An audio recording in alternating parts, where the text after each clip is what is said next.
ये आपको जब रैंक नल्टी थ्योरम लास्ट में हुई थी तो रैंक नल्टी थ्योरम पे कहा गया था कि if capital T be the transformation from a vector space U over F to the second vector space V over, अगर कैपिटल T एक लीनियर ट्रांसफॉर्मेशन जो पहले vector space U over F से दूसरे vector space V over F के बीच में work कर रहा है तो रैंक नल्टी थ्योरम बनेगी कि rank of the transformation capital T plus nullity of the transformation capital T is equal to dimension of vector space U, जो आपका डोमेन था। ठीक, इसी बात को अगर हम दूसरे तौर पर लिखें तो रैंक नल्टी थ्योरम को लिखने का एक तरीका और होता है dimension of range of the transformation capital T plus dimension of the null space of the transformation capital T is equal to dimension of the domain U। एक तरीका ऊपर वाला, एक नीचे वाला। ये बताओ नीचे वाला तरीका क्या लिखा गया है?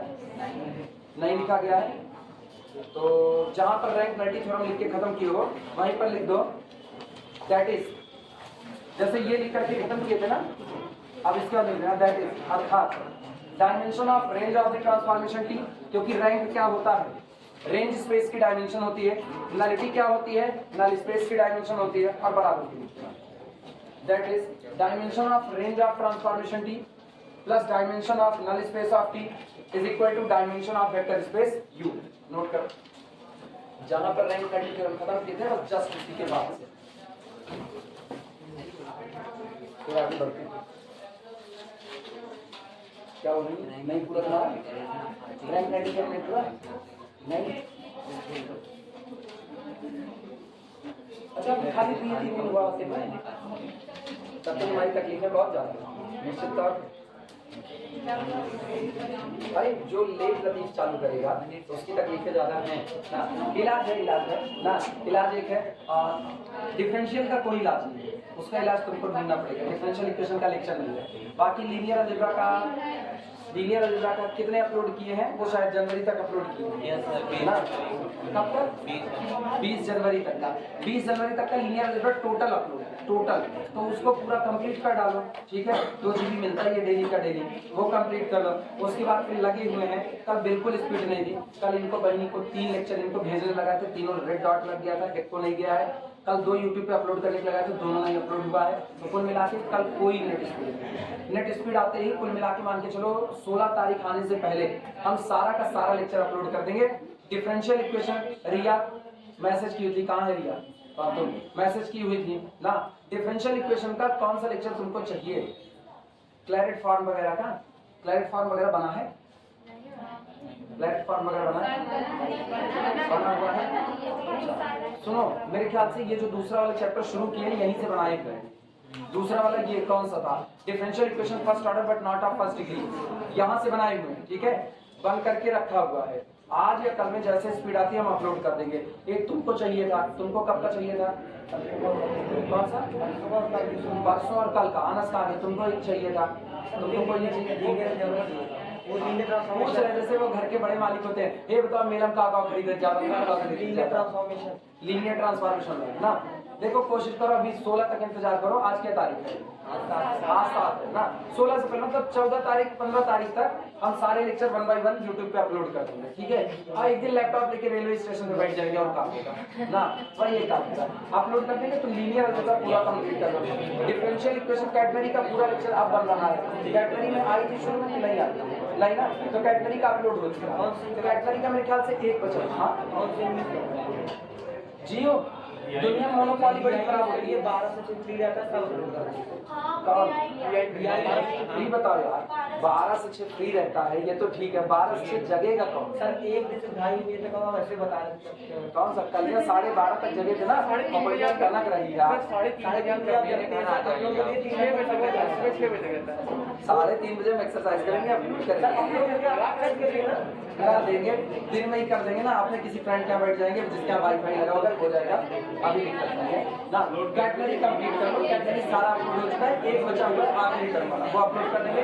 लीनियर अलजेब्रा अपलोड कर देंगे, वो पूरा शुरुआत वाला कंप्लीट करो, बहुत टाइम लगेगा कंप्लीट करने में, वो खत्म हो जाएगा। एक डिफरेंशियल इक्वेशन में फर्स्ट चैप्टर का नहीं है, सेकंड से बनाए वो क्या नुकसान कुछ नहीं, ठीक। तो किसका डिफरेंशियल इक्वेशन का, वो हम अपलोड करेंगे, वो एक मेरे लैपटॉप में पड़ा है। चलो हाँ, आप इधर बात सुनो, वापस आओ, एक की चर्चा करते हैं। मेला वाला खत्म हो गया, पूछ लिए कौन कौन कहाँ जाएगा। ये बताओ कौन सा, तुम लोग घर के खरखुदुर हो, तुम लोग कहीं नहीं जाओगे। Dimension of U is equal to this plus this. अच्छा ये बताओ, दो लोगों का सम ये आ रहा है, क्या डायमेंशन नेगेटिव होती है? नहीं होती है। इसका मतलब आप यहाँ पर जो नंबर लिखे हो, ये नंबर कैसा है? Non negative. ये है नॉन नेगेटिव, और ये कैसा है? Non negative. तो कुल मिलाकर के नॉन नेगेटिव इसलिए लिखे ना, क्योंकि ये लोग जीरो भी हो सकते हैं। नल स्पेस की डायमेंशन जीरो हो चुकी है, हम लोग निकाले हुए हैं। रेंज की डायमेंशन भी जीरो हो सकती है, रेंज की डायमेंशन जीरो हो सकती है, रेंज की। और काहे नहीं हो सकती है? काहे नहीं हो सकती? नहीं हो सकती, अभी बोलते इसको। ये बताओ, R3 ओवर R से मैपिंग ले लो R3 ओवर R के बीच में, लेकिन मैपिंग आप ऐसी लो कि T image of x y z is equal to दूसरी तरफ 0 0 0। रेंज में कौन गया? रेंज में कौन गया? Range is the collection of images, range is the collection of images. तो T इमेज ऑफ 1 2 3 गया, T इमेज ऑफ 2 4 5 गया, T इमेज ऑफ 6 9 2 गया, T image of 1 by 2 1 by 2 1 by 2 गया। लेकिन सारी इमेज जो आ रही है वो तुमको भले अलग अलग नजर आ रही है, सारी इमेज आ कितनी रही है? 0। तो पूरा का पूरा जो तुम्हारा range of the transformation T आया वो केवल और केवल कितना आया? ट्रिपलेट 0 0 0। और ये बताओ, ये एक null space, sorry null space करें, ये पूरा का पूरा आपका क्या बन चुका है? एक ऐसा स्पेस जिसके अंदर केवल और केवल कौन है? 0 वेक्टर। तो इसका बेसिस कौन होगा? 5। और अगर इसका बेसिस 5 होगा तो इसकी डायमेंशन कितनी होगी? 0। रेंज ऑफ ट्रांसफॉर्मेशन T, इसकी डायमेंशन क्या हो गई? 0। और अगर रेंज ऑफ ट्रांसफॉर्मेशन T की डायमेंशन 0 हो गई तो इसका मतलब हाँ, आप नेगेटिव भले नहीं हो सकते लेकिन आप जीरो हो सकते हो। तो जो नेगेटिव नहीं हो सकता लेकिन जीरो हो सकता है, उस क्वांटिटी को हम लोग नॉन नेगेटिव कहते हैं। पॉजिटिव भी हो सकता है डायमेंशन 2 आ जाए, हो सकता है डायमेंशन 3 आ जाए, कुछ भी आ सकती है, लेकिन मिनिमम कितनी आ सकती है? 0। तो ये आई नॉन नेगेटिव क्वांटिटी, ये आई नॉन नेगेटिव, और जुड़ करके बैठ रहा है डायमेंशन ऑफ यू। अब सोचना, दो लोगों का जोड़ उनके बराबर हो रहा है, दो लोगों का जोड़ उनके बराबर हो रहा है। क्या इन दोनों में से किसी की हैसियत है उनको पार कर जाने की? नहीं। जैसे हम कह रहे 10 है, आप दो नॉन नेगेटिव नंबर जोड़ करके 10 बनाइए, दो नॉन नेगेटिव नंबर जोड़ करके 10 बनाइए। अगर हम कोई शर्त नहीं लगाते, हम कहते हैं 10 है, दो नंबर जोड़ करके 10 बनाओ, दो नंबर जोड़ करके, तो पहला नंबर 15 उठा लिए और दूसरा -5 उठा लिए। तो ये बताओ -5 इज लेस देन 10 हुआ, बात तो समझ आती है। लेकिन 15 इज ग्रेटर देन 10 हुआ, बढ़ गया कि नहीं बढ़ गया? तो दो नंबर जिनको आप जोड़ रहे हो, आप जोड़ करके एक तीसरा नंबर बना रहे हो, उनमें से एक नंबर आने वाले नंबर से बड़ा हो गया। लेकिन हम कह रहे हैं दोनों नंबर नॉन नेगेटिव होना चाहिए। तो ये बताओ 10 तक पहुंचने के लिए 10 से छोटे नंबर ही उठाए जा सकते हैं कि बड़ा भी उठाया जा सकता है?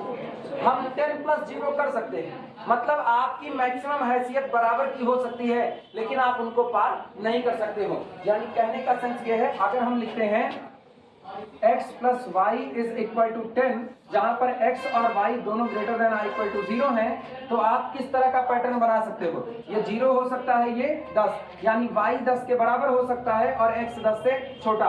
ये 1 हो सकता है, ये 9, दोनों ही 10 से छोटे हो गए। या तो फिर ये 2 हो सकता है और ये कितना 8, आज भी दोनों 10 से छोटे हैं। कोई भी आप कुछ भी कर लो, लेकिन ये लोग हमेशा 10 से कैसे रहेंगे? छोटे, कोई बड़ा हो नहीं पाएगा। आप ये कर सकते हो 10 + 0 कर सकते हो।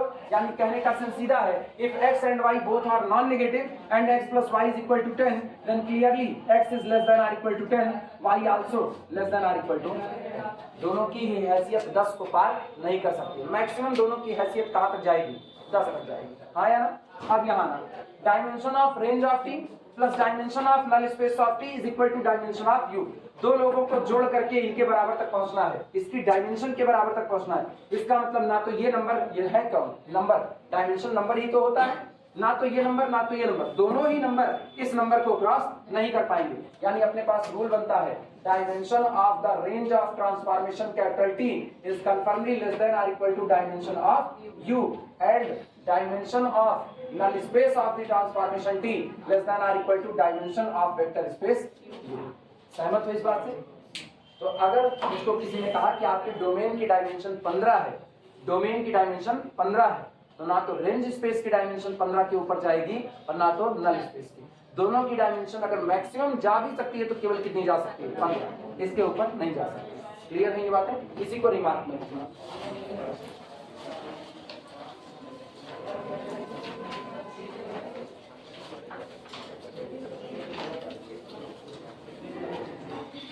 रिमार्क में ना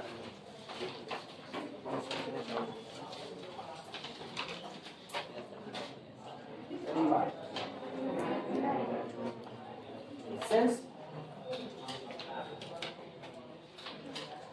rank of the transformation D plus nullity of the transformation capital T is equal to dimension of the vector space U. This implies that range of the transformation capital T less than or equal to dimension of the U. That is, अर्थात dimension of the range of the transformation capital T is less than or equal to dimension of U. पहला result है। And nullity of the transformation capital T less than or equal to dimension of vector space U. That is, अर्थात dimension of the null space of the transformation capital T less than or equal to dimension of the vector space U. दूसरा, neither the dimension of range space nor the dimension of range space. हाँ sorry, दोनों क्या बोल रहे हैं? उल्टा बोल रहे हैं क्या? Neither the dimension of range space nor the dimension of null space crosses the dimension of domain. ये दोनों ही डोमेन की डायमेंशन को पार नहीं कर सकते। मेरा कोडोमेन से वास्ता ही नहीं है। जबकि सोचो रेंज स्पेस किसका है? रेंज स्पेस कोडोमेन का है, और नल स्पेस किसका है? डोमेन का। लेकिन उसके बावजूद भी दोनों ही अपनी डोमेन की डायमेंशन को पार नहीं कर पाते।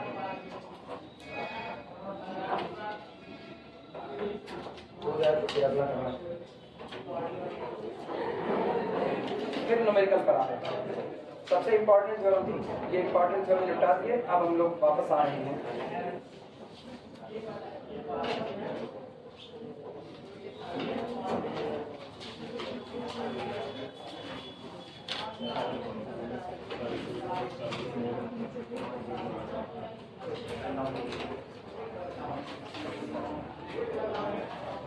हो गया तो बताना। हो गया, चलो प्रॉब्लम की तरफ बढ़ते हैं।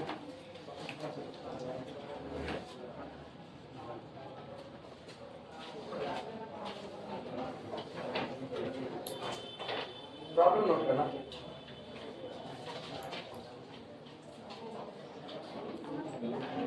Let capital V be the vector space. Let capital V be the vector space. Let capital V be the vector space of polynomials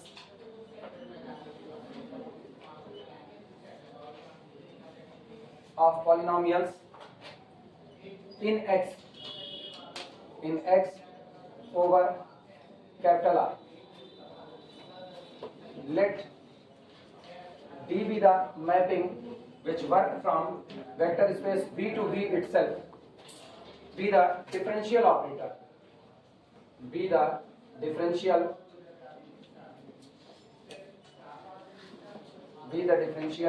operator. Be the differential operator such that when D operated on the F, it differentiate F. df dx. Find range, rank, null space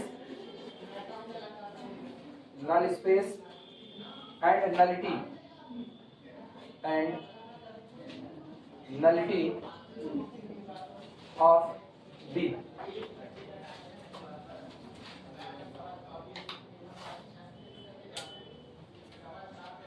capital V एक vector space है of polynomial in x over r। सबसे पहली चीज ये देखो, क्या उसने degree fix की है? नहीं फिक्स की। इसका मतलब it is the collection of all polynomial. हर वो पॉलिनोमियल जो x में लिखा जा सकता है उसको किस में इकट्ठा किया गया है? v में। 2 डिग्री वाला भी किसके पास है? v के पास है। 1 डिग्री वाला भी किसके पास है? v के पास है। 3 डिग्री का पॉलिनोमियल भी किसके पास है, v के पास है। मतलब अपने अगर v को लिखना भी चाहे ना तो v over f is equal to collection of, क्या दुनिया के जितने कांस्टेंट हैं उनको इसमें जगह मिलेगी, दुनिया के सारे कांस्टेंट। हाँ देखो 1 a2 x की 0 लिख सकते हो कि नहीं, x में पॉलिनोमियल है तो जितने कांस्टेंट है ऑल कांस्टेंट वो सारे इसमें जगह पा गए।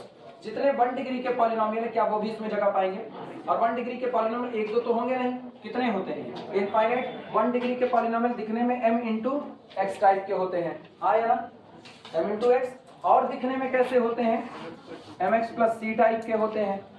1 डिग्री है कि नहीं, आप m की वैल्यू पलटते चले जाओ, 2 रखो कितना आएगा 2x 1 डिग्री पॉलिनोमियल, 1/2 रखो 1/2x 1 डिग्री पॉलिनोमियल, 5 रखोगे 5x 1 डिग्री पॉलिनोमियल, जो मर्जी वो रखो 1 डिग्री का पॉलिनोमियल। अगला mx प्लस c लाइन होता है, लाइन डिग्री कितनी लगी है 1, अच्छा ये सारे आ गए। इसके बाद फिर 2 डिग्री वाले सारे पॉलिनोमियल, 2 डिग्री वाले पॉलिनोमियल का स्टैंडर्ड फॉर्म होता है ax square plus bx plus कितना c, लेकिन a does not equal to b और c पर कोई शर्त नहीं है। आप जितना इस टाइप का देखोगे वो सारे के सारे 2 डिग्री के पॉलिनोमियल हैं। इसके मतलब अगर हम 3 डिग्री वाला लिखें तो इसका स्टैंडर्ड फॉर्म क्या बनेगा a1x³ प्लस a2, उल्टा लिखिए ना, ऐसा लिखो a0 plus a1x1 plus a2x2 plus a3x to the power 3, लेकिन a3 does not equal to 0। कई लोग ऐसे बनेंगे इनफाइनाइट। ये इस तरीके के जितने हो सकते हैं आप उन सब को इकट्ठा करो, it means capital V is the collection of all polynomial, और कोफिशिएंट आप फील्ड f से लेकर के आओगे। आई बात समझ में? अच्छा आप सुनना, अब ये मैपिंग डिफाइन कर रहे हैं, कह रहे हैं D be a mapping from vector space V to V। ये जो दुनिया आपने बसाई है ना V ओवर F की, यहीं से यहीं के बीच में मैपिंग को डिफाइन कर दिया गया। लेकिन मैपिंग कैसे डिफाइन की गई वो मजेदार है। इन्होंने कहा जो मैपिंग D आप डिफाइन कर रहे हो, जब तक ये लोग यहाँ है तब तक तो ठीक है, जब आप इनकी इमेज निकाल रहे होगे, इनकी इमेज, तो आप जिस एलिमेंट की इमेज निकाल रहे हो उसकी इमेज अब जाएगी जिस रूल से जा रही है, वो रूल है डिफरेंशिएशन का। जैसे हम कहीं इधर कौन पढ़े हैं कांस्टेंट, तो कांस्टेंट पर डी ऑपरेट करेगा, यानी D operated on the constant, ये डी इस पर ऑपरेट करा है, और सबको पता है कांस्टेंट का डिफरेंशिएशन 0। तो इन लोगों की, सारे लोगों की, कई लोग हैं ये इनफाइनाइट, ये इनफाइनाइट लोगों की जो पूरी इमेज आ रही है वो केवल कितनी आ रही है, because differentiation of the constant always 0 हो गया। अच्छा फिर सुनना, mx वाले जो लोग हैं, mx वाले जो लोग हैं, कई लोग हैं इनफाइनाइट, लेकिन जब आप इनको डिफरेंशिएट करोगे तो सबको पता है इसका डिफरेंशिएशन केवल और केवल कितना,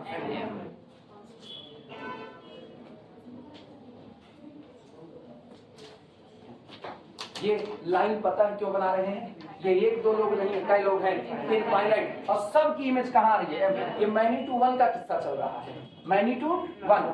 इनको डिफरेंशिएट करोगे तो कितना आएगा, इनको केवल और केवल m आएगा, तो इसका मतलब ये भी अलग नहीं गए, ये भी, इनकी भी इमेज कहाँ आई, m पर आई।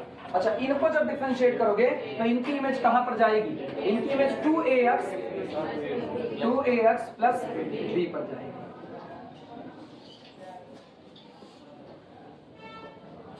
सारे लोग हैं, और उनको डिफरेंशिएट करोगे तो पता है ना कहाँ जाएंगे, उनको, इनको डिफरेंशिएट करेंगे, ये लोग पहुंचेंगे जा करके 3a3x स्क्वायर पर प्लस 2a2x पर और प्लस a1 पर।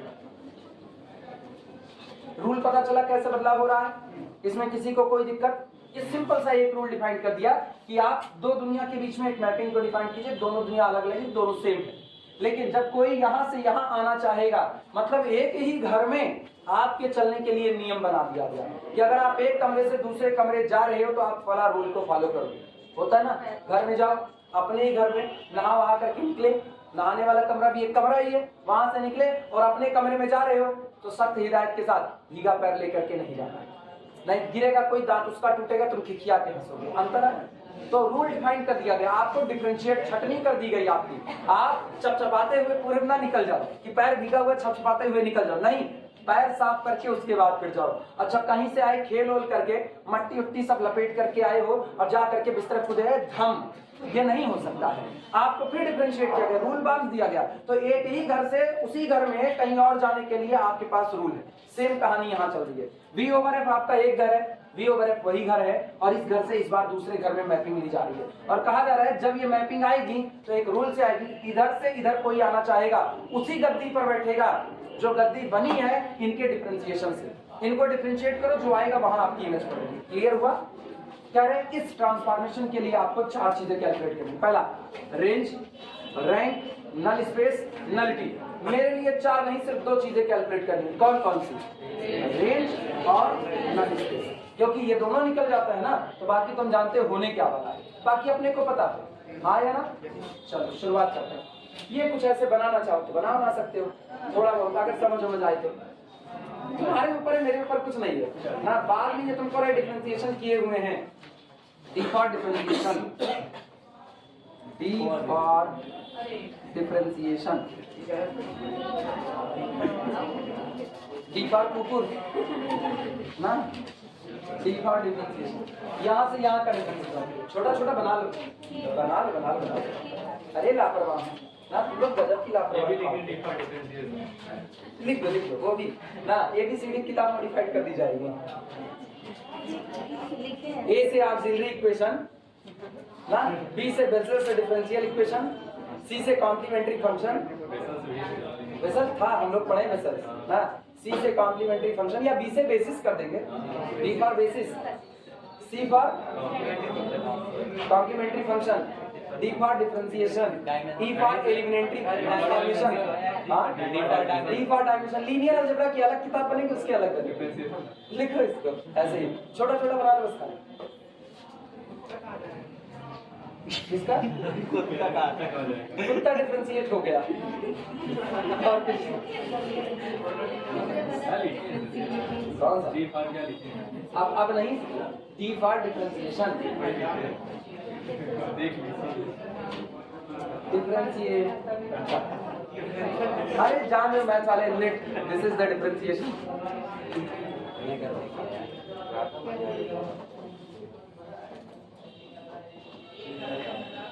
ये देखो डिफरेंशिएशन ही लिखा था, तुम देख नहीं पा रहे थे।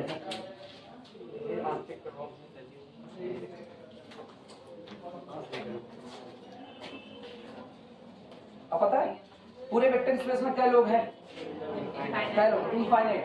काहे इनफाइनाइट के साथ डील करें, बेसिस के साथ ना डील कर लें। याद आया जब आपको उधर सिखा रहे थे, जब ट्रांसफॉर्मेशन R3 से R3, R4 से R3, तो मैट्रिक्स से सिखाए थे और उसी वक्त बेसिस से भी सिखा दिए थे। याद आ रहा है? तो आप अपने पास ना 1-2 लोग ने इनफाइनाइट लोग हैं, बेसिस से हम लोग खेल जाएंगे। बेसिस वालों को पकड़ लाओ, इनका बेसिस उठा लो और इनके बेसिस की इमेज निकाल लो। जब एक बार इनके बेसिस की इमेज आ गई तो वही इमेज ही तो रेंज को स्पैन करेगी। भूल गए? अच्छा लिखो, अभी याद दिला। पता नहीं कहाँ आधे लोग तो सुन लो हो जाते हैं। कनवा तो आजाद है, कलाकार 7 अजूबे हैं, 7। अगर नहीं, अगर 8 अजूबों की लिस्ट बनाई जाए तो तुम लोगों को ना पहले नंबर पे रखना चाहिए। 8वां पहले नंबर। पूरी लिस्ट ऐसे पलट देनी पड़ेगी नीचे से टॉपर। यार ये बड़ी मुझे ठीक है, आपने नहीं बनाया। बन गया सबका? बता दें, रुक जा, रुके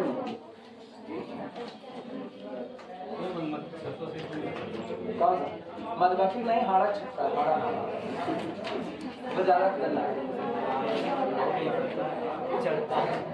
हाड़ा, बर्रे, मधुमक्खी और क्या था? भौरा और क्या? गुड़ैला। उड़ने वाले कीटों की लिस्ट बनाई है। मिटा दे आप।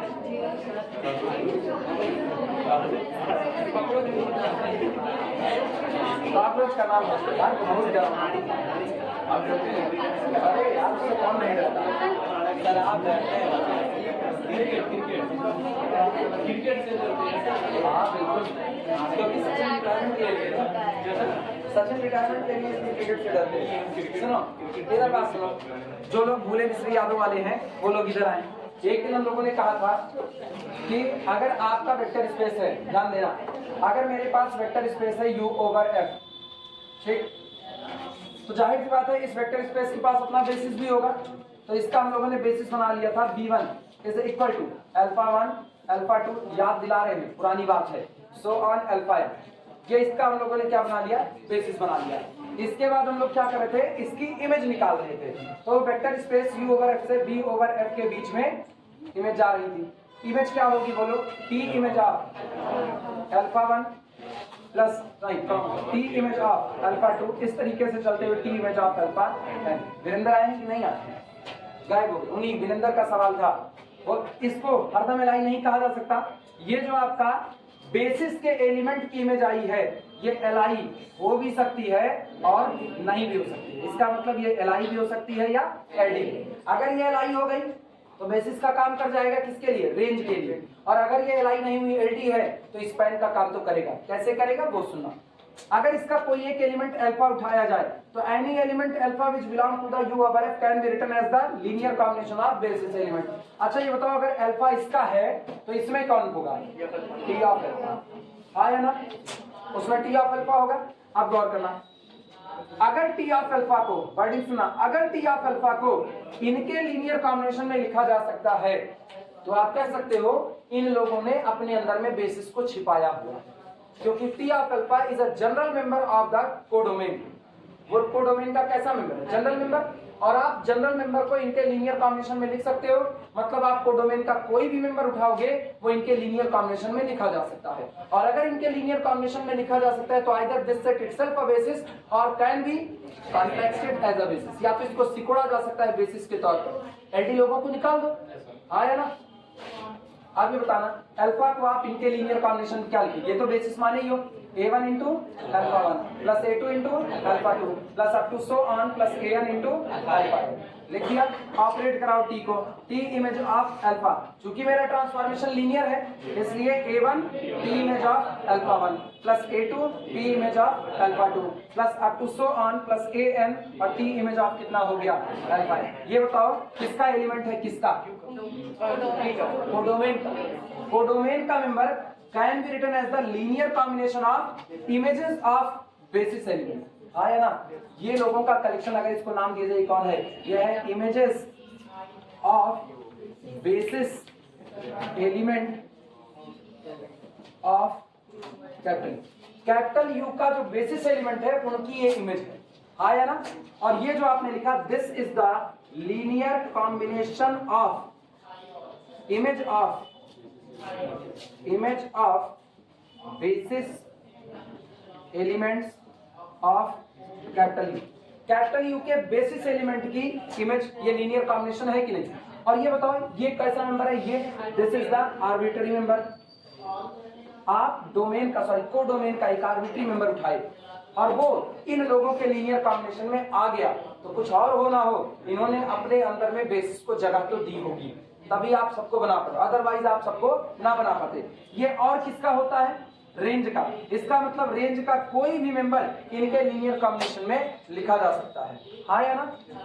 अगर ये एलआई हो, अगर ये एलआई हो तो कई लोग हैं यहाँ पर, 10 लोग। डायमेंशन क्या बन जाएगी, 10। किसकी डायमेंशन, रेंज। यही बिहेवियर हम अप्लाई करते हैं किस पर, v ओवर f से v ओवर f पर। मेरे लिए v किसका है, कलेक्शन ऑफ ऑल पॉलिनोमियल है, उस पर यही बात अप्लाई कर देते हैं। क्योंकि उसमें कितने मेंबर है, इनफाइनाइट। तो हम इनफाइनाइट मेंबर का डिफरेंशिएशन करके तो निकालने वाले नहीं है, हम बेसिस खेल लेते हैं कि अपने को बेसिस से एक आइडिया मिल जाएगा कि आपकी डायमेंशन मैक्सिमम कितनी जा सकती है, और उतने से मेरा काम हो जाएगा। चलो शुरुआत करते हैं।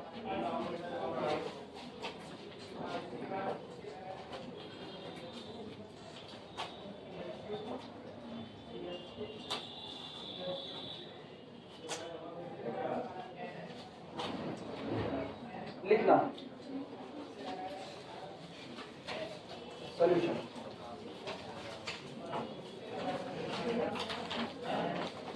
Capital D with a transformation from B to B defined as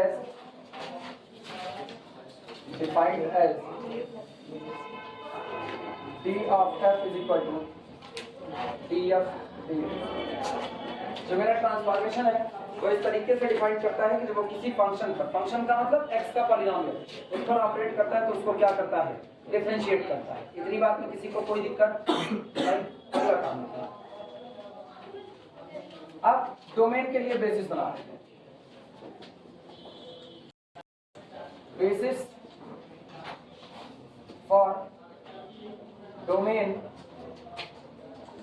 capital V is equal to, सोच करके जवाब दो, कैपिटल V किसका कलेक्शन है? Collection of all polynomial. और मुझको पता है पॉलिनोमियल की डिग्री इस बार एटमोस्ट n होने वाली नहीं है, n का भी होगा, n+1 का भी होगा, n+2 का भी होगा, सब होंगे। तो मुझको स्टैंडर्ड बेसिस पता है, collection of all polynomial at most degree n का स्टैंडर्ड बेसिस क्या होता है? 1x, x² x³ so on x to the power n। ये बेसिस होता है collection of all polynomial at most degree n। जब आपकी एटमोस्ट डिग्री n होती है तो आप कहाँ रुकते हो? n पर। आज क्या आपकी डिग्री एटमोस्ट n है? नहीं, आज तो डिग्री नॉन स्टॉप चल रही है। तो इसका मतलब इसमें कौन होगा? xn+1 भी होगा, xn+2 भी होगा, और क्या क्या होगा राम जाने। कितने लोग हुए? इनफाइनाइट। तो इसका मतलब इसकी डायमेंशन कितनी है? इनफाइनाइट। नोट कर, ये बेसिस मान लिया। इसका मतलब जो इनकी इमेज आएगी वो क्या बनाएगी? इनकी इमेज रेंज बनाएगी। इनकी इमेज का स्पैन क्या बनेगा? रेंज बनेगा। अभी तो लिख चुके हैं। Therefore, range of capital V is equal to, range of capital V is equal to span of, किसका स्पैन होगा? रेंज इनकी इमेज का स्पैन होगा। आओ इनकी इमेज लिखते हैं। इसकी इमेज लिखेंगे d(1), इसकी इमेज क्या बनेगी? d(x), इसकी इमेज क्या बनेगी? d(x²), इसकी इमेज d(x³), बस सो ऑन, छोड़ दो, चलता जाएगा नॉन स्टॉप, अपने को कोई दिक्कत नहीं। इसका मतलब range of, this implies that range of capital V, range of capital V, sorry उल्टा लिख रहे हैं यार, range of D, range of D, अब सही, अरे रेंज ऑफ ट्रांसफॉर्मेशन होता है ना, range of D is equal to span of, चलो इसका डिफरेंशिएशन बोलो, इसका डिफरेंशिएशन, इसका डिफरेंशिएशन, इसका आया ना, देख सकते हैं। अच्छा इनका स्पैन करो, और चाहे आप लिखो स्पैन ऑफ 1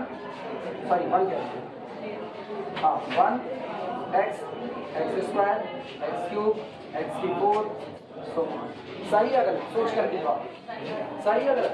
भैया मेरे, जब आप 2x को कर रहे हो, 2x को फील्ड में ही तो बैठा है -2, फील्ड में तो बैठा है। आप 2x को x से बना सकते हो कि नहीं बना सकते? x+x that is the 2x। आप 3x² को x² से बना सकते हो कि नहीं? x² + x² + x² बनेगा। तो हम नंबर का हेड में, हम नंबर भी छोड़ देंगे, मेरे को इसका स्पैन चाहिए। अगर इसका स्पैन निकल आए तो वही क्या बनेगा? रेंज ऑफ D बनेगा, हाँ या ना? लेकिन इसका स्पैन तो ऑलरेडी कुछ होता है। इसका स्पैन क्या होता है? कलेक्शन ऑफ ऑल पॉलिनोमियल, इसी का तो होगा। ये बताओ 1 है, x है, x² है, x³ है, x⁴ है, x⁵ है, xn है, और सो ऑन, ये भी सब है। और इन सारे लोगों को जोड़ करके तुमको पॉलिनोमियल ही तो मिलेगा। कुछ भी लीनियर कॉम्बिनेशन बनाओ, क्या मिलेगा? पॉलिनोमियल। क्या डिग्री का पता नहीं, इनफाइनाइट डिग्री नहीं होती ना, पता नहीं, आप j डिग्री का कहो, तय डिग्री का बना देंगे, लेकिन बनाएंगे क्या? पॉलिनोमियल। और याद करो, आप करो j डिग्री का पॉलिनोमियल का, उतने डिग्री का पॉलिनोमियल बनाएंगे। तो जितने डिग्री का मांग रहे हो उतने डिग्री का बनाएंगे। तो ये लोग तो बैठते हैं किसमें? B में। ये कुछ और नहीं आया, ये खुद कौन आया? B आया, हाँ या ना? नोट करो, ये कुछ और नहीं आया, ये पूरा का पूरा this is equal to again capital V। इसका मतलब पूरी रेंज जो आपकी निकल करके आई वो खुद कौन आ गई? V आ गई। अच्छा, range is equal to codomain, मेरा ट्रांसफॉर्मेशन कैसा? हाँ, range is the subset of codomain. लेकिन आज की तारीख में रेंज और कोडोमेन क्या हो गए? बराबर हो गए। तो मेरा पूरा का पूरा ट्रांसफॉर्मेशन कैसा हो चुका है? ऑन्टो हो चुका है। नोट करो,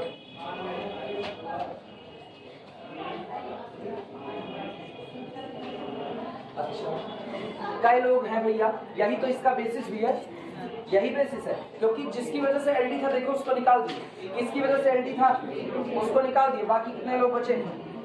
एलआई लोग बचे, आया ना? तो ये पूरा का पूरा कितने लोग हैं? इनफाइनाइट। तो इसका अच्छा, वैसे भी क्या मजाक की बात है, जब आप पूरे रेंज को ही V कह दिए तो V की डायमेंशन आप क्या लिखे थे? Infinite. This implies that rank of the transformation D is infinite. Rank of the transformation D is infinite.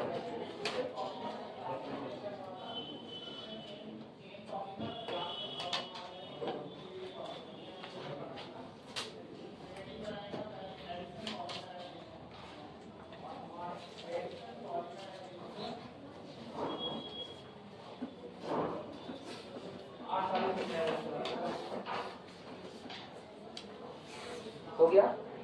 अगला काम क्या निकालने का?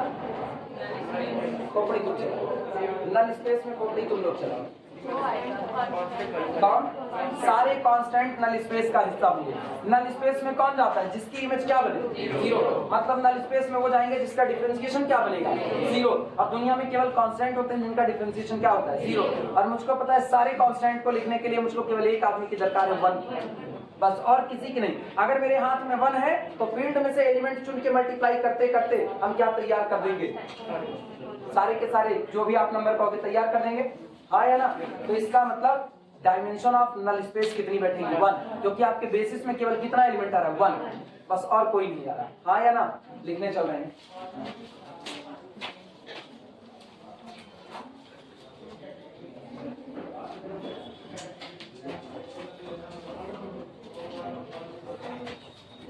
Now let F belong to the null space of the transformation D. अब इसको हम डोमेन पढ़ देते हैं, गड़बड़ी है।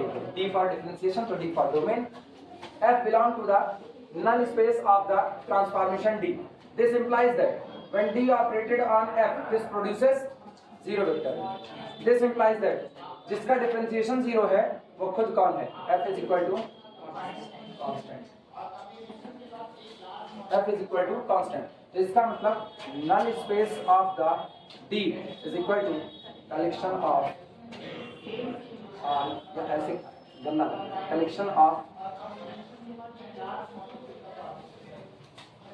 all constant, collection of all constant.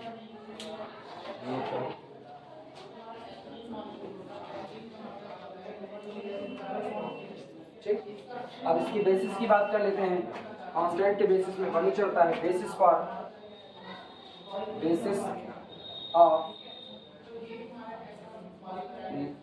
Null space of D is equal to only singleton 1। आपके पास एक पड़ा है तो आप फील्ड से मेंबर उठा के कोई भी कांस्टेंट आप जनरेट कर सकते हो।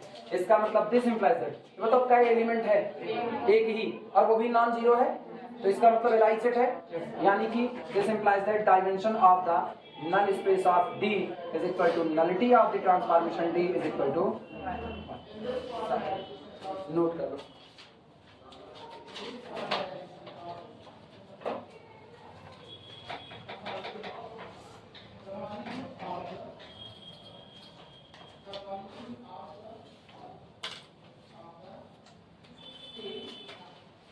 बस हम लोग लीनियर ट्रांसफॉर्मेशन को भी as a vector space deal करने वाले हैं। एक कुछ सवाल और लगवा दें, उसके बाद फिर डीलिंग यही चलेगी।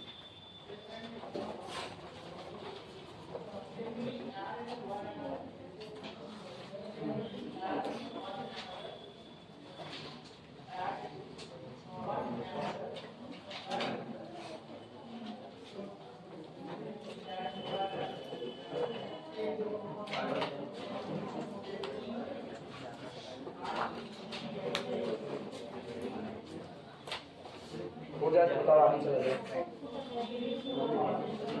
पॉलिनोमियल का हुआ ना, पॉलिनोमियल हुआ, अब मैट्रिक्स पे चल रहे हैं। पहला हमने क्या करवाया? पहला हमने टपल में करवाया, एन टपल से एन टपल की मैपिंग या एन टपल से एम टपल की मैपिंग करवाया। उसको आप चाहे मैट्रिक्स से सॉल्व कर लो, चाहे इस तरीके से सॉल्व कर लो, बेसिस वाले को देखते हुए। दूसरा जो अभी अभी करवाएंगे डिफरेंशिएशन का करवा दिए, मतलब पॉलिनोमियल पर करवा दिए। तीसरा मैट्रिक्स में करवाने चाहिए। एक अलग अलग वैरायटी के चुन रहे हैं, और किताब जिनके पास जो भी है, आप किताब के न्यूमेरिकल खोल सकते हो। अब इतना सफिशिएंटली इसमें पढ़ा दिया गया कि आप किताब के न्यूमेरिकल खोल सकते हो, और बाकी हम लोग आगे चलते रहेंगे।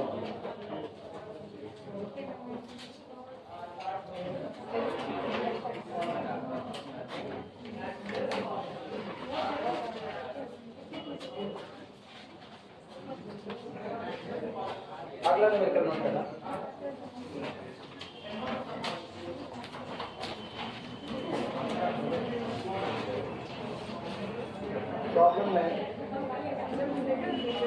let capital V be the vector space, let capital V be the vector space, let capital V be the vector space of 2 cross 2 matrices, of 2 cross 2 matrices over capital R. जो अपनी फील्ड है वो real number की field है capital R, and let capital M be a 2 cross 2 matrix 1 -1 -2 2। ये कोई दी गई एक पर्टिकुलर मैट्रिक्स है, फुल स्टॉप कर देना। लेट माना capital T be the mapping from first vector space V to second vector space V, मतलब डोमेन और कोडोमेन फिर से बराबर है। Be a linear transformation, be a linear transformation, be a linear transformation defined by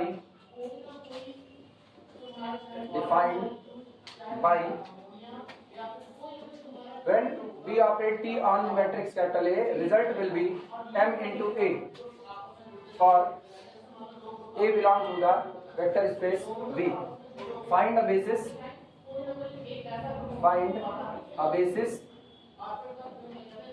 and the dimension of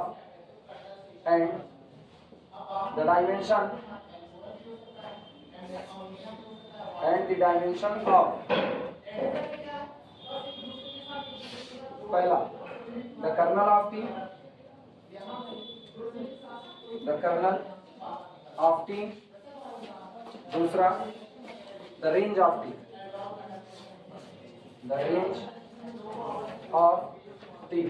colonel of T का मतलब जानते हो ना, kernel of T null space of T, ठीक, दैट इज इसी को लिख लेंगे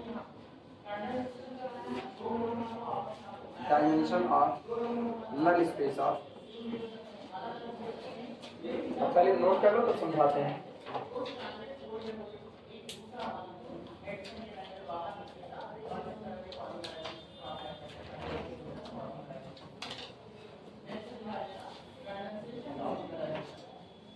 कैपिटल बी दुनिया में 2 गुणे 2 की जितनी भी रियल मैट्रिक्स है सबका कलेक्शन है, जितनी भी हो सकती है। तुम्हारे दिमाग में 2 क्रॉस 2 की जितनी रियल मैट्रिक्स आ रही है वो सब बटोर करके कैपिटल बी में रख दी गई है।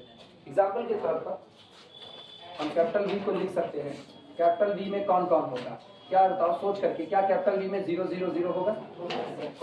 2 गुणे 2 की रियल मैट्रिक्स है। क्या इसमें m m m m type की मैट्रिक्स होंगी?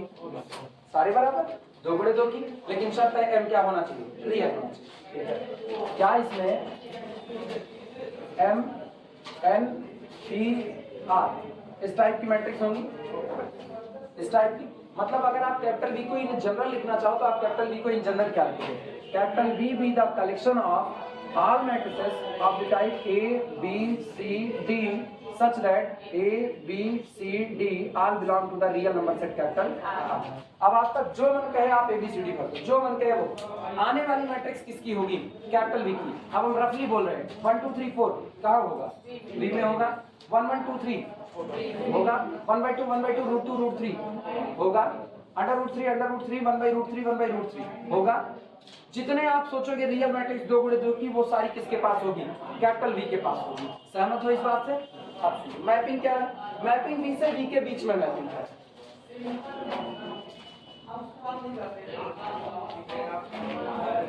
Capital B be the collection of all 2 cross 2 matrices A B C D such that A B C D belong to the vector space belong to the real number set R।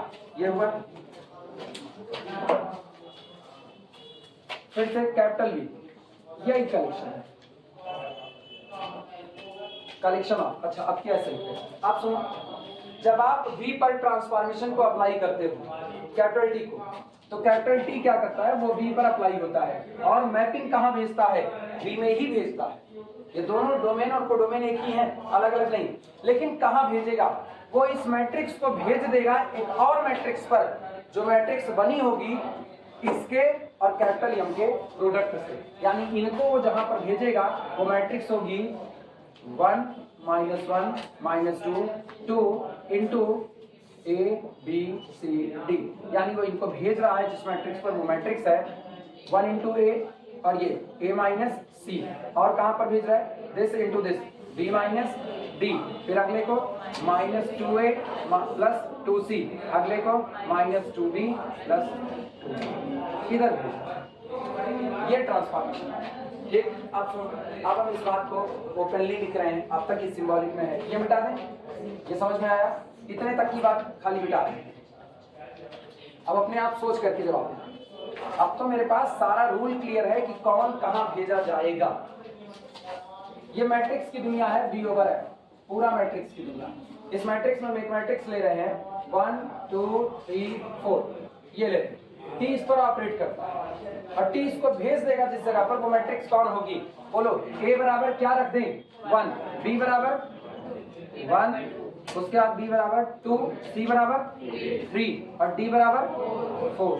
देखना 1 3 और इधर कितना 2 4, बोलो कहां भेजेगा 1 - 3 -2, अगला बोलना 2 - 4 -2, नीचे वाले में 2 1 के 2 -2 3 2 6 प्लस 4, ये कहां होगा 2 2 4 -4 2 4 8। मतलब जो आपकी मैट्रिक्स 1 2 3 4 थी उसको ये कहां पर शिफ्ट कर देगा -2 -2 4 और 4 पर। अब एक सोच करके खुद से बताना, मैट्रिक्स हम ले रहे हैं 2 2 2 2 और इसकी इमेज कहां पर भेजेगा, कितने पर, नल पर भेजेगा, पक्का सारे लोग सहमत हो। पीछे वाले इधर विजय, विजय नाम है, विजय करो ना, जंग लड़नी पड़ेगी, कहां भेजेगा बताओ, पक्का यार हमको नहीं लग रहा, कुछ गड़बड़ी है इन लोगों के बोलने में, बताओ कहां गड़बड़ी है। ये नॉन नल पर भेजेगा हम कह रहे हैं, हाँ या ना, ये नॉन नल पर, मुझको तो लग रहा है ये नॉन नल पर भेजेगा, हाँ या ना। देखो उनका कॉन्फिडेंस बता रहा, वो चेक नहीं किए, चेक किए होते बच्चा ना तो तुम तुरंत कहते ना,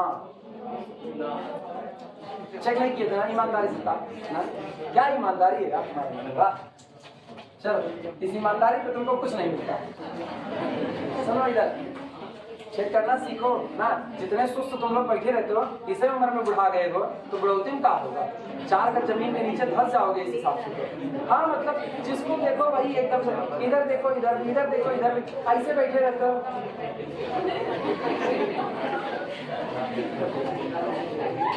ये कंडीशन अब ना, बताओ इतना थकने की क्या जरूरत है यार, तुमसे हम कोई बोझा थोड़े, you are not taking any work done.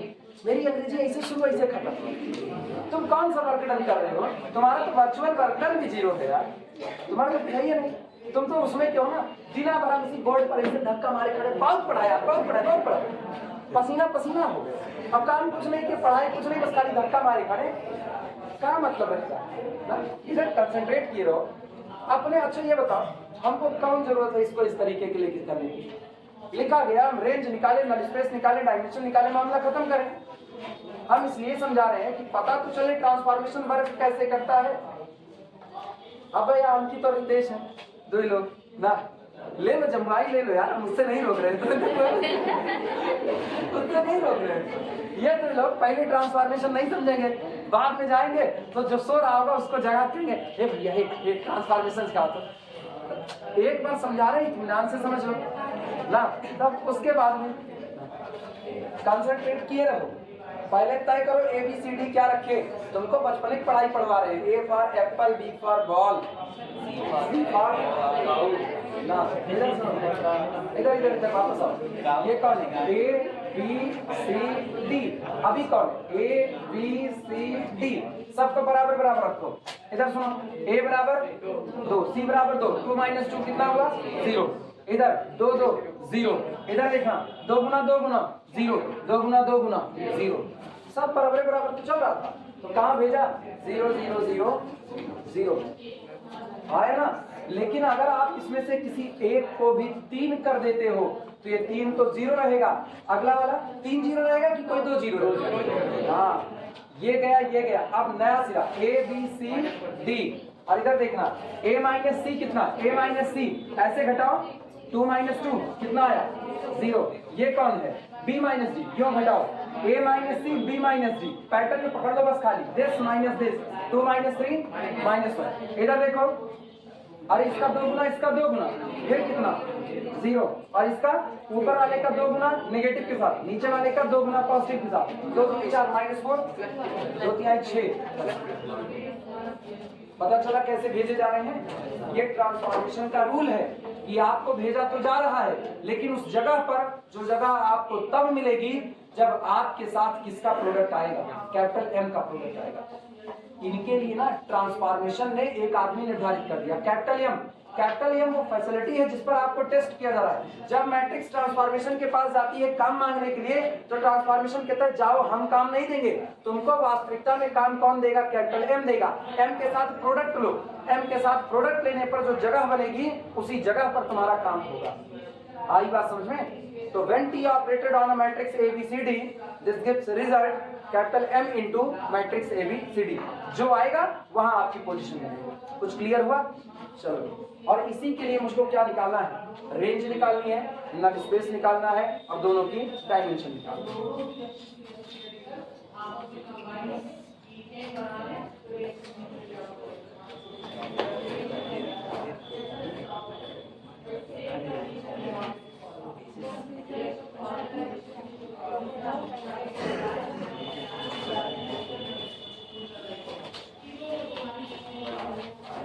चलो शुरुआत करें। अच्छा, शुरुआत की ना, कितने लोग हैं वेक्टर स्पेस के अंदर, कितने लोग हैं? अब तो अपने पुराने किस्से से नहीं डील कर सकते, आप किससे डील करेंगे, बेसिस से ना। अब अपने लोग केवल और केवल बेसिस से डील करेंगे। याद रखना, जब घर में अखैयत बिंद में मनाई हो बहुत ढेर सारे, तो न्योता एक एक को नहीं थमाया जाता, तब न्योता केवल और केवल घर के मेन मुखिया को थमा दिया जाता है। और उसके बाद अगर वो शिकायत करे ना, तुरे यार बताओ तुरे यार तो उनका न्योता ना दिया, तब उनको ऐसे देखो और बड़े ध्यान से तुरे बाप का न्योता देगा। अब वही नहीं बताए तो जब जान रहे हैं तुम घर दलिद्रे हो, कहीं जाओगे ढेर के खाओगे तो तुमको न्योता नहीं दिखाए वो लोग। बहुत साफ, एक मामले में बात खत्म। जब आपके पास मेंबर कितने हो, इनफाइनाइट, और उनको सिस्टमैटिक लिखने का आपके पास कोई रूल ना हो, मेरे पास कोई रूल नहीं है। M into A, जैसे पिछली बार याद करो हम क्यों R3 over R को वैसे भी डील कर देते, क्योंकि वहां मेरे पास सीधा सीधा रूल होता है, दी image of A B C। अगर हम इसकी इमेज निकालें तो यहाँ इमेज बहुत साफ सुथरी A के B के और C के टर्म में आती है। तो सोचो A वाले लोग अलग हो जाते हैं, B वाले अलग और C वाले अलग। मैट्रिक्स में तो खिचड़ी है, इधर वाला इससे मल्टीप्लाई, इधर वाला सब तो सब से मल्टीप्लाई हुए बैठे हैं, तो हम सब को सब से मल्टीप्लाई करके क्यों देखें, हम खाली किसको देख लें, बेसिस को। आप मिल गए, जहान मिल गया, मामला ही खत्म हो गया।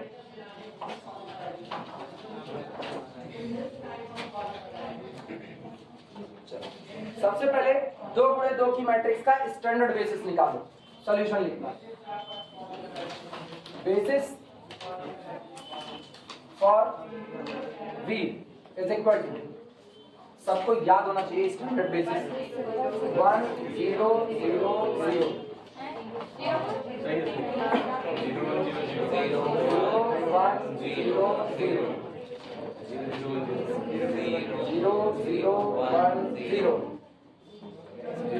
लड्डू लड्डू लड्डू 1। याद आया? वो चमक में चला गया होगा पक्का। नहीं, बच गया लड्डू खाने से बच गया। बजरंगबली का लड्डू, यू नो बजरंगबली? या I know Bajrangbali, it's my पड़ोसी।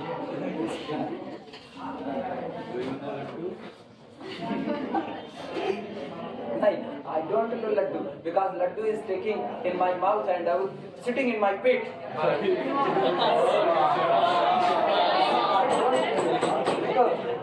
नोट कर इसको,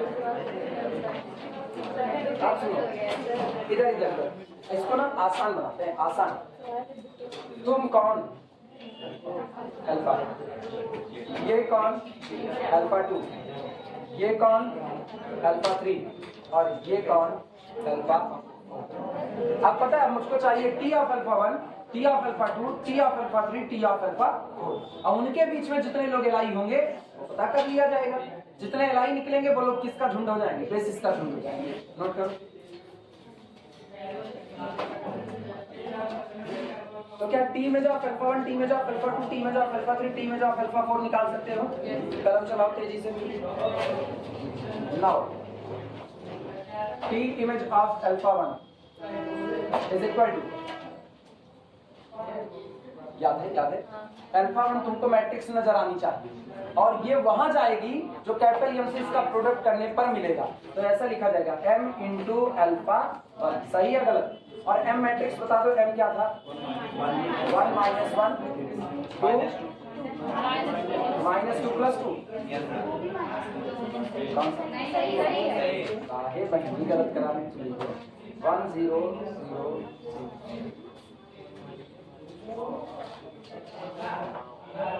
और इनका प्रोडक्ट ना, इनका प्रोडक्ट बहुत साफ सुथरा। आप डायगोनल मैट्रिक्स का सुनो, आप डायगोनल मैट्रिक्स का किसी दी गई पोस्ट प्रोडक्ट कर रहे हो। मैट्रिक्स याद करो, याद दिलाने, आप डायगोनल मैट्रिक्स का किसी दी गई मैट्रिक्स में पोस्ट प्रोडक्ट, प्री प्रोडक्ट रो पर से डालता था, पोस्ट प्रोडक्ट कॉलम पर। इसका मतलब पूरे पहले कॉलम में डायगोनल के पहले एलिमेंट का प्रोडक्ट हो जाएगा। तो होगा 1 और उसके बाद 2, 1 इंटू 2 सॉरी 1 इंटू माइनस 2 और पूरे दूसरे कॉलम पर डायगोनल के सेकंड एलिमेंट का प्रोडक्ट हो जाएगा। कितना? 0 इंटू माइनस 1 और 0 इंटू 2। कितना? क्या यही आएगा? यही है। And this is the T image of alpha. अगला सुनो, टी भैया जिनको ये नहीं आता ना वो लोग सीधे मल्टीप्लाई कर ले, वो ज्यादा बेहतर पड़ेगा। T image of alpha 2 is equal to m into alpha 2 and this is equal to, फिर से वही कहानी, 1 minus 2 minus 1 2 alpha 2 0 1 0 0। This is not a diagonal matrix. हाँ ये है, एक रूल है मेरे पास, दो मैट्रिक्स के प्रोडक्ट में अगर बाद वाली मैट्रिक्स में कोई कॉलम 0 है तो प्रोडक्ट में उसी नंबर का कॉलम 0 होता है। तो पहला कॉलम तो क्या भूल गया, दूसरा कॉलम बनाना है। दूसरा और सुनो, अच्छा रो से कोई मतलब नहीं है, ये प्लेस कौन है? ये प्लेस कौन है? First row second column. देखो ना, फर्स्ट रो सेकंड कॉलम 1। ये प्लेस कौन है? Second row second column, second row second column minus T image of alpha 3 is equal to m into alpha 3 is equal to m है अपने पास 1 minus 1 minus 2 2 और इधर का अल्फा 3 मेरे पास है 0 0 1 0। दूसरे नंबर का कॉलम तो पहले ही 0 चढ़ा दो और first row first column this into this 0 minus 1। उसके बाद ये सेकंड रो फर्स्ट कॉलम 0 2। आखिरी T image of alpha 4 is equal to m into alpha 4 is equal to m अपने पास है 1 माइनस 1 माइनस 2 और कितना प्लस 2 इंटू उधर अपने पास है 0 0 0 1। कोई दिक्कत नहीं, पहला कॉलम तो सीधे 0 चला दो, ठीक है। और कितना माइनस 1 2, ठीक, 2 से मल्टीप्लाई, 2 1 के 2 2 1 से मल्टीप्लाई किया इसमें डायगोनल के माइनस 1। ये तो आपको मिल गया T image of alpha 1, T image of alpha 2, T image of alpha 3 और टी इमेज ऑफ अल्फा 4। ठीक, इसका मतलब ये लोग आपको दे रहे हैं, this implies that range of the transformation को टी से रिप्रेजेंट किए थे। Range of the transformation capital T is equal to span of T of alpha 1, T of alpha 2, T of alpha 3 and T of alpha 4। T of alpha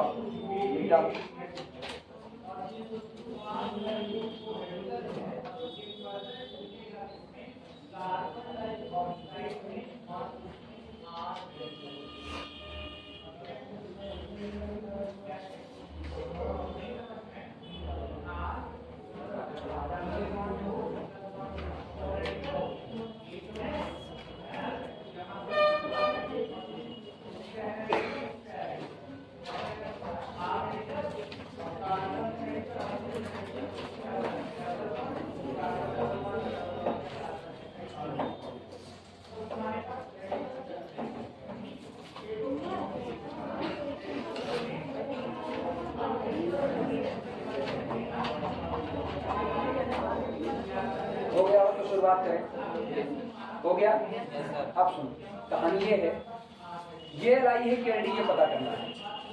ये LI है या LD पता करना है।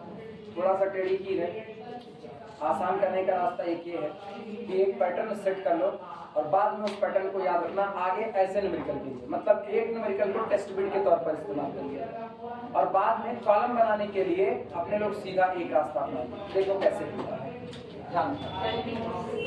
हाँ एलडी होगा, होता है, लेकिन पता करना पड़ेगा। क्या जोड़ करके देखा तुमने? कौन सा किसका जोड़ बैठा है? अल्फा 1 वाली है और अल्फा 3 वाली। कौन सी? अल्फा 1 और अल्फा 3, ये एक दूसरे का मल्टीपल, एक दूसरे का मल्टीपल है। ठीक, सीधे सीधे देख सकते हो, ये सीधे सीधे, यानी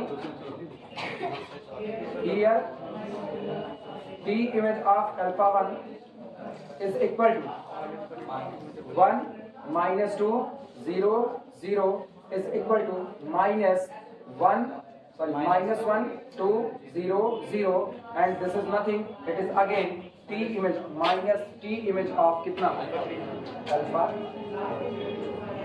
that is t of alpha 1 is a multiple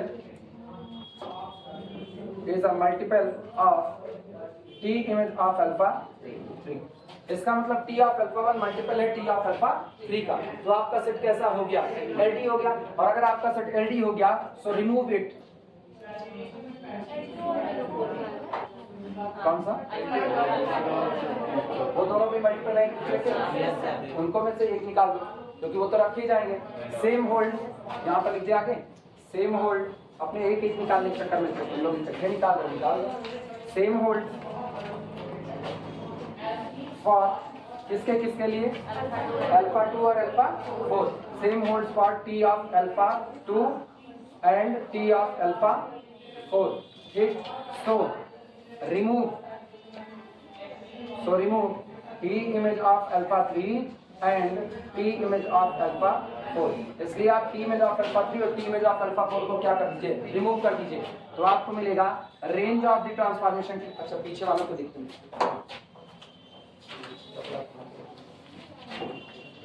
ये मिटा दे, ये हो गया है इधर वाला।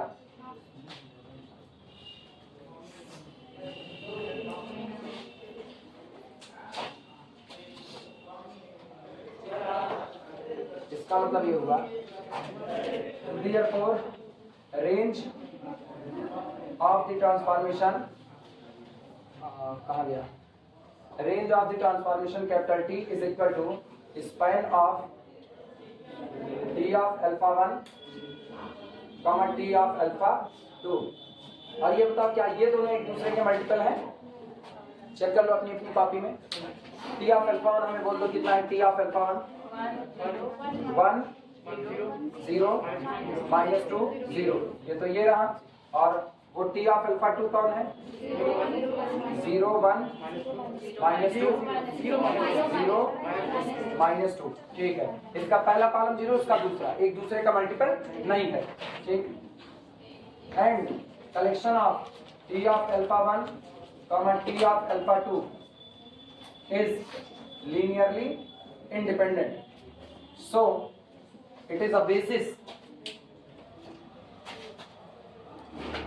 so it is a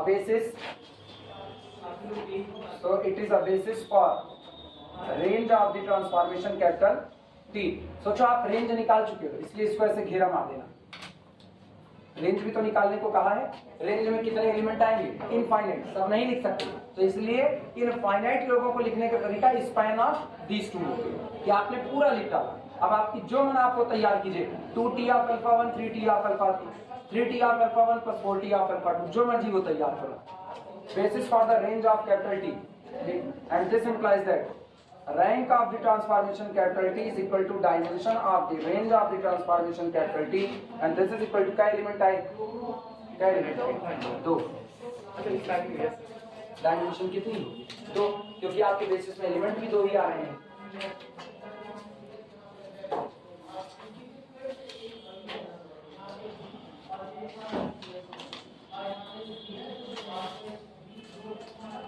nullity 2 I, rank nullity theorem से। अगर सिर्फ नलिटी पूछा तो हम रैंक नलिटी थ्योरम लगा देते हैं और हम बोलते हैं rank of T plus nullity of T. तो रैंक कितनी आई 2 और प्लस नलिटी पता नहीं है तो 2 + x is equal to dimension of domain. कितना था डायमेंशन ऑफ डोमेन 4, तो 4 - 2 that is equal to nullity 2 आएगी। लेकिन नल स्पेस का बेसिस निकालना पड़ेगा। नल स्पेस के बेसिस के लिए अपने को काम करना पड़ेगा। आओ काम करते हैं। पता है एक चीज जो बताना था, देखो भूल गए, दिमाग से उतर गया। आज तो कर लिए, हालांकि तुम्हारे किस्से में इतना कठिन नहीं उठाएगा, लेकिन ऐसा भी तो हो सकता है कि ये जो अभी तुमको मल्टीपल नजर आ गया मल्टीपल नजर ही ना आए, ये भी तो हो सकता है। तो जो आज मल्टीपल में नजर आया कल नहीं नजर आएगा, तब तुमको इसमें LILD चेक करना पड़ेगा और तरीका वही पुराना है। उसके लिए पैटर्न एक दिखा दे, नल स्पेस का बेसिस अभी निकालते हैं, पहले वो वाला पैटर्न दिखा दे ना, वो नहीं तो हम भूल जाएंगे तो हमको भूला ही जाएगा। पहले इतना लिख लो तो बता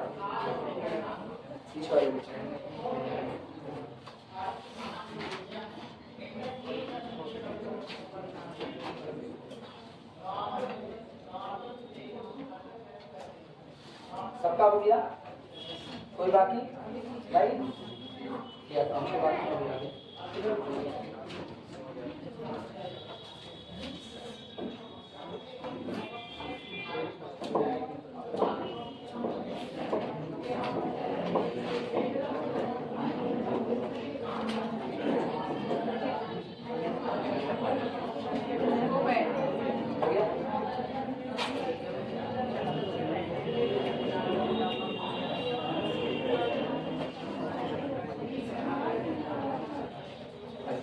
अब हमको ये बताओ, ये जो तुमने रेंज स्पेस के लिए स्पैन सेट निकाला था, span set T of alpha 1, T of alpha 2, T of alpha 3, T of alpha 4, ये स्पैन सेट हम लिख ही ले।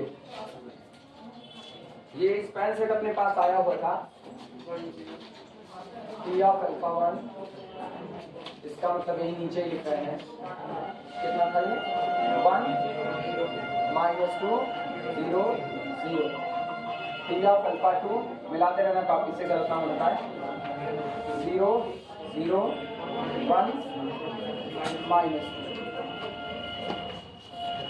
T of alpha 3, T of alpha 3 मेरे पास था -1 2 0 0 और मेरे पास था T ऑफ अल्फा 4, ये मेरे पास था 0 0 -1। सुनो आज तो चलो साफ सुथरा नजर आया, दो एक दूसरे के मल्टीपल, तो आप निकाल दी। कल को ऐसा हो सकता है कि 4 लोग नजर तो आए लेकिन ये आपस में किसी लीनियर कॉम्बिनेशन के रिलेशन से जुड़े हों जो आपको नजर ना आए। आज तो 2 × 2 की मैट्रिक्स है, कल ये 3 × 3 की भी तो हो सकती थी, और अगर ये 3 × 3 की हो गई तो और दिक्कत है, क्योंकि तब तो फिर मल्टीपल चेक करना है, और मल्टीपल चेक करने के अलावा आपको ये देखना है क्या वो लीनियर कॉम्बिनेशन में है कि नहीं। तब आपके पास वही पुराना वाला नियम काम करेगा। कौन सा? लीनियर कॉम्बिनेशन बराबर करो कितना 0। अगर 0 वेक्टर को बनाने का एक तरीका तो Li और एक से ज्यादा तरीका तो Ld। तब उसमें देखो कैसे होगा, उसका पैटर्न सेट करा रहे हैं बस। तब हम एक काम करेंगे, इनको एक लीनियर कॉम्बिनेशन में जोड़ देंगे, मतलब A1 या A कर देंगे, ठीक है, A into plus B into plus C into plus D into, अब बराबर कितना आया ना, यही बनेगा। अच्छा अब गौर करना, तो ये तैयार क्या होगा, ये तैयार होगा A प्लस 0B, आया ना, A प्लस 0B, उसके बाद प्लस -1 इंटू C, आया ना, और प्लस क्या पहला एलिमेंट यही बनेगा कि नहीं बनेगा। दूसरा एलिमेंट सुनो, दूसरा एलिमेंट बनेगा 0A, फिर कितना प्लस B, फिर कितना प्लस 0C, और प्लस कितना प्लस -1 इंटू, यहाँ कौन बनेगा -2 इंटू A, फिर कितना प्लस 0B, और प्लस कितना 2C, और प्लस कितना 0B, आया ना। अगले वाले में क्या बनेगा 0A -2B, वेरी गुड, मेरे खेल रहे plus -2B plus 0C plus 2D, ये होगा दिस इज इक्वल टू 0 0 आया। अगर तुम निकालो तो तुमको 4 इक्वेशन साफ सुथरे नजर आए। ठीक, अच्छा 4 इक्वेशन साफ सुथरे, तो पहला कॉलम बनेगा ए से, दूसरा बनेगा बी से, तीसरा बनेगा सी से। अब हम सीधे कॉलम बना रहे हैं, उसी कॉलम पर निगाह डालना और देखना मैट्रिक्स से कैसे आप पहला कॉलम सीधे चुन सकते थे, सीधे चुन सकते थे। गौर करना, पहला कॉलम ए के कोफिशिएंट का हिस्सा, ध्यान से सुनना, पहला कॉलम ए का कोफिशिएंट, आओ ए का कोफिशिएंट लगाते हैं। कितना? 1 0 -2 0 1 0 -2 आया ना? कैसे आया कुछ पता चला?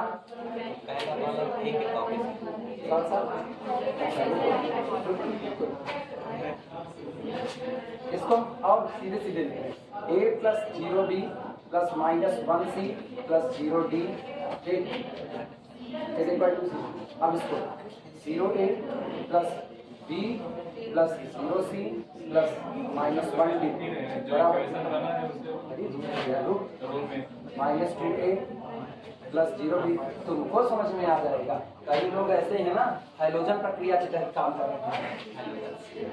Plus 2c plus 0d is equal to d। ये उनकी बुराई नहीं है, ये उनकी बुराई नहीं है, उनकी बुराई इतनी है वो पुरनका वाला दोहराए नहीं होंगे, उनको पता नहीं चलेगा लिखा कहाँ से है।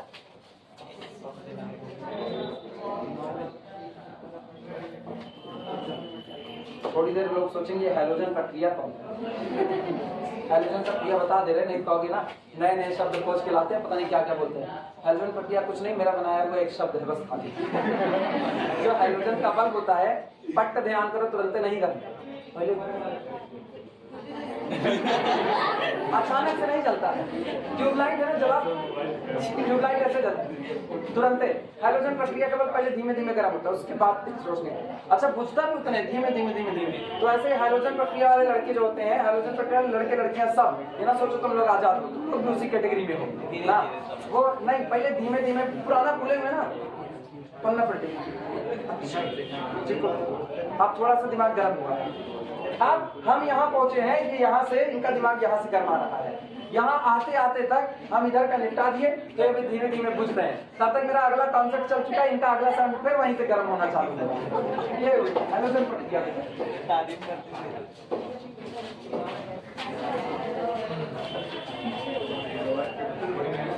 सुनो, मैट्रिक्स देखो, मैट्रिक्स पहला कॉलम ए के कोफिशिएंट से 1 0 -2 0 1 0 -2 0।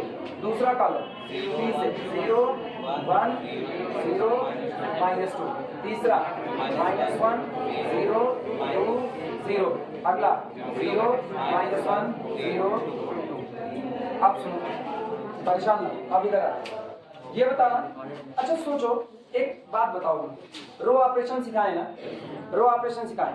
कोई ये कहता है सर जी अगर हम इसको और इसको पहले ना लिख के पहले ये पहले ये पहले ये पहले ये लिख दे होते क्या होता? रो ही तो शिफ्ट होती, और रो के शिफ्टिंग का रैंक पर कोई असर नहीं पड़ता। तो क्या फर्क पड़ता? हम कोई इक्वेशन चाहे जब लिख दें, हाँ है ना, बस मेरे को पैटर्न पकड़ना है। पैटर्न देखो क्या है, ये बताओ क्या लिखा है। 1 0 -2 0, देखो कहाँ मिला है 1, उसके बाद कौन 0।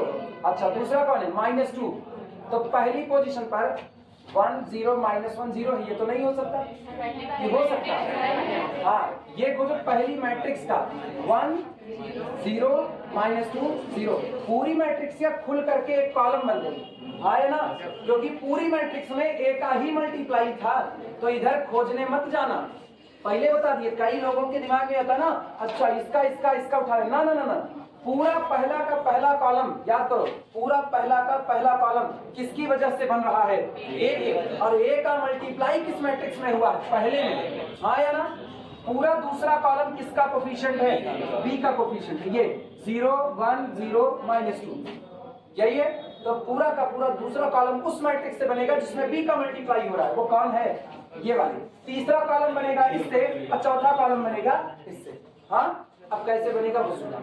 एक वाली मैट्रिक्स, पहली मैट्रिक्स जिस पैटर्न पर खोलना, बाकी सारी मैट्रिक्स उसी पैटर्न पर खोलना, अलग नहीं।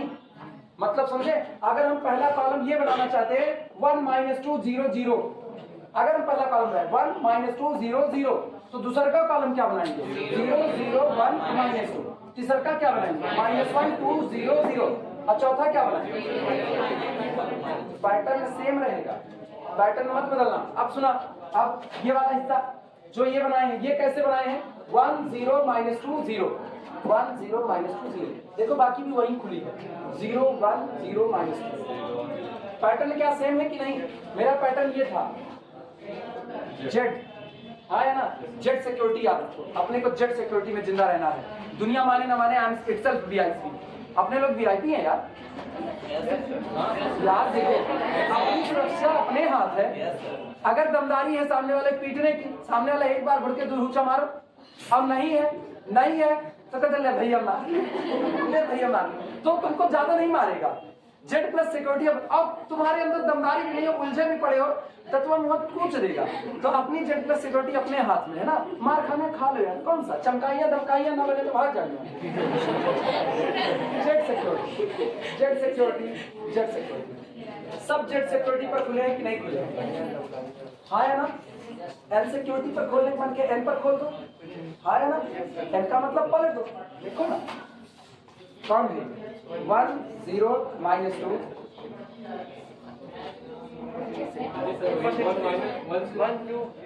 ये वाला है, ये वाला है, नैका वाला है। वो ऐसे होता है, ऐसे वैसे मत कर देना ना। हाँ ये भी जा सकता अरे कुछ भी जैसा मत, उल्टा जेड, लेटा हुआ जेड, लेटा हुआ जेड, ऐसा। तो अब बाकी भी कैसे खुलेंगे? याद रखना एरो का पैटर्न ये एक पैटर्न सेट कर लो जो तुमको सेट करना है। ये इसलिए जरूरी है, सुनो, ये इसलिए जरूरी है, आज की मैट्रिक्स ठीक थी, आज की मैट्रिक्स में तुमको मल्टीपल नजर आ गया, कल को अगर ये मल्टीपल ना होता तो तुम्हारे सामने यही एक रास्ता होता। अब ये बताओ अब होगा क्या? अब होगा क्या? आप इसको इक्लान फॉर्म में कन्वर्ट करो। अब तो काम आसान है, इक्लान में कन्वर्ट करो। मान लो खुदा न खास्ता इक्लान फॉर्म में जाते जाते यहाँ कोई पाइवट नहीं चढ़ता, यहाँ कोई पाइवट नहीं चढ़ता, तो ये किस नंबर पर है? डी पर है। ये कौन है? सी पर। तो डी वाली पूरी मैट्रिक्स से डिलीट कर दो। डी का कॉलम डिलीट करने का मतलब है डी नंबर की पूरी मैट्रिक्स डिलीट कर दो। यहाँ एक दो नहीं, थोक के भाव में एंट्री डिलीट होगी। अगला, अगर मान लो बी के पास, जैसे अपने में ना ए और बी हम लोगों ने लिया है, इसका मतलब सी और डी आपका कैसा आता? नॉन पाइवट आता। तो पूरा सी डिलीट होने का मतलब है पूरा टी ऑफ अल्फा 3 डिलीट कर देना, और बाकी जो दो बचे वो आपके काउंट हो गए, बेसिस हो गए। समझ आया पैटर्न? आई होप याद रहेगा। नहीं याद रहेगा डेट डाल दो, आज का लेक्चर फिर से सुनो, ठीक है? लेकिन तब इस्तेमाल करना जब रिलेशन मल्टीपल में ना जाए। अगर मल्टीपल में नजर आ रहा है तो निपटा दो, चलेगा?